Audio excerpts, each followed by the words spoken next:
দুঃখজনক ব্যাপার এটা যে আমি প্রথমেই ডেলিভারি করতে যাই এবং আমার প্রথম প্রোডাক্টটা আর কি ড্যামেজ করে ফেলে, ভেঙে ফেলে।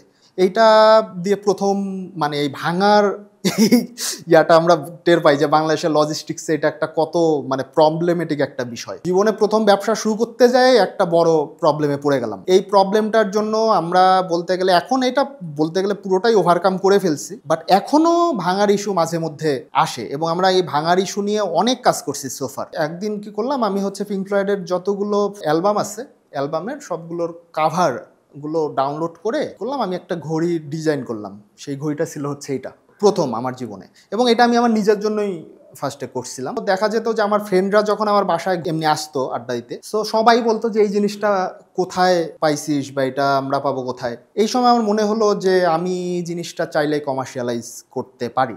ঘড়ি অ্যাড করলাম, কারণটা হচ্ছে যে আমার কাছে মনে হয়েছে যে ঘড়ি এমন একটা প্রোডাক্ট যে জিনিসটা আমরা দিনে অনেকবারই দেখা হয় বা ঘড়ির দিকে অনেকবারই আমাদের তাকানো হয়, বা এটা আমাদের লাইফের সাথে অ্যাটাচড হয়ে আসছে একটা সময়। অন্য কোনো কিছু ম্যানুফ্যাকচার করা ওই সময় আমি স্টুডেন্ট অবস্থায় আসলে আমার তো ওই রকম হাতে বাজেটও থাকে না বা ক্যাশও থাকে না, অন্য কিছু যে করব করার মতো এরকম আমার বাজেটও কখনো ছিল না। তো আমার কাছে মনে হলো সবচেয়ে কনভিনিয়েন্ট হবে ঘড়ি নিয়ে কাজ করাটাই। ফ্রেন্ডরা যখন বারে বারে ইন্টারেস্টেড হচ্ছিল সেই সময় আমি মনে করলাম যে যেহেতু সবাই চাচ্ছে এই প্রোডাক্টটা, সো আমি এটাকে কমার্শিয়ালাইজ করতে পারি কি। তারপরে আমি এটা নিয়ে মার্কেটে ঘোরা শুরু করলাম, খোঁজা শুরু করলাম যে আসলে ঘড়ি কোথায় তৈরি করে বা কিভাবে করে তৈরি করে। তখন আমি লোকাল কিছু ম্যানুফ্যাকচারারের সাথে কন্ট্যাক্ট করে আমি কিছু ঘড়ি তৈরি করে নিলাম। পরে আমি ঘড়িগুলা লোকালি বা অনলাইনে ফেসবুক পেজের থ্রুতে আর কি প্রমোশন করা শুরু করলাম। একই সাথে পিন্টারেস্টেও আমি এগুলো আপ করা শুরু করলাম। আমার যেহেতু অনেক আগে থেকেই ডিজিটাল মার্কেটিং রিলেটেড আমি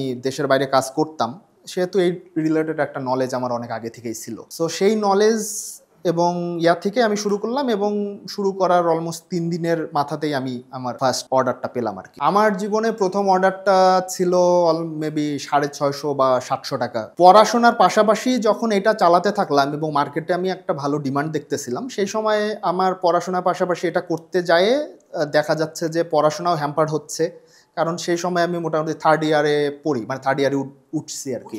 পড়াশোনার পাশাপাশি আমাকে ব্যবসাতে ওই সময় অনেক সময় দিতে হতো, কারণ ওটা একদম গ্রোথ ফ্রেজে ছিল আর কি, সব কিছু নিজ হাতে ধরে ধরে করতে হতো। দেখা যেত যে পড়াশোনা এখানে একটা ভালো হ্যাম্পার হওয়া শুরু করে এবং আমার রেজাল্ট ফল করা শুরু করে। দ্যাটস ওয়াই ওই সময় আমাকে যে কোনো একটা ডিসিশন নিতে হতো, হয় আমাকে ভার্সিটিতে কন্টিনিউ করতে হবে বা আমাকে ব্যবসা কন্টিনিউ করতে হবে। সো আমি চিন্তা করলাম যে আমি যদি ভার্সিটিতে কন্টিনিউ করি, এই ব্যবসার এই অপরচুনিটি হয়তো আমার এরপরে আর আসবে না। সো সেই সময় আমার কাছে এই বিজনেসটাই বেশি ইম্পর্টেন্ট হয়ে গেল, কারণ আমার এই কনফিডেন্স ছিল যে আমি এই জিনিসটা পরবর্তীতেও আমি করতে পারবো, বাট এই ব্যবসাটা এখন আমি কোনোভাবে ছাড়তে পারবো না। তো আমি পড়াশুনো ওই সময় বলতে গেলে পুরো ড্রপ আউট হয়ে যাই নর্থ সাউথ থেকে। পুরো দমে ব্যবসা করা শুরু করি। সবাই বলাবলি করা শুরু করলো যে ফ্যামিলি সবাই গ্র্যাজুয়েটেড, তুই একাই ইন্টারমিডিয়েট পাস থেকে যাবি। সো এই সময় আসলেই আমার খুবই একটা খারাপ সময় গেছে, ডিপ্রেশনে ছিলাম। তারপরে করোনা শেষ হয়ে যায়। আস্তে আস্তে আমি আমার প্রোডাক্ট রেঞ্জ বাড়াই, প্রোডাক্টের ডিজাইন বাড়াতে থাকি, নতুন নতুন প্রোডাক্ট আনতে থাকি, এবং এইখানে সবচেয়ে বড়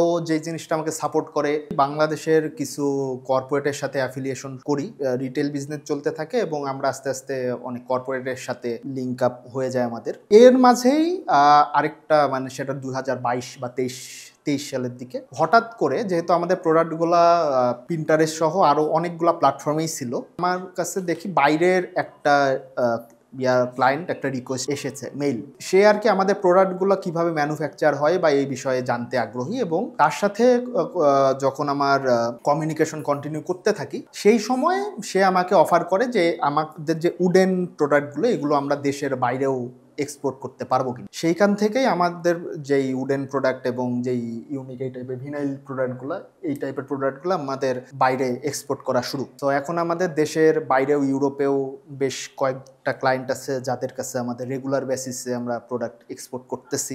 এর সাথে বাংলাদেশে কর্পোরেট অনেকগুলো কোম্পানির সাথেও আমরা অ্যালাইন এবং অনেকগুলো আমরা নমিনেটেড সাপ্লায়ার্স। সো আমার টিমমেট হচ্ছে এখন টোটাল 12 জন। সো এর মধ্যে ভার্চুয়ালিও কয়েকজন আছে, আমরা অফিসেও ইনহাউসেও কয়েকজন আছেন আর কি। না, এখন ফ্যামিলি বা কারোরই আমাকে নিয়ে মানে কোনো কমপ্লেন তো নাই, উল্টা এখন অন্যদেরকে উদাহরণ দেয়। এবং আমার ফ্যামিলি থেকেও দেখা যায় যে আমার কাছে রিকোয়েস্ট আছে যে বাসার পাশে একজন ছেলে গ্র্যাজুয়েশন শেষ করছে, জব পাচ্ছে না, আমি কোনো কিছু করে দিতে পারি কিনা বা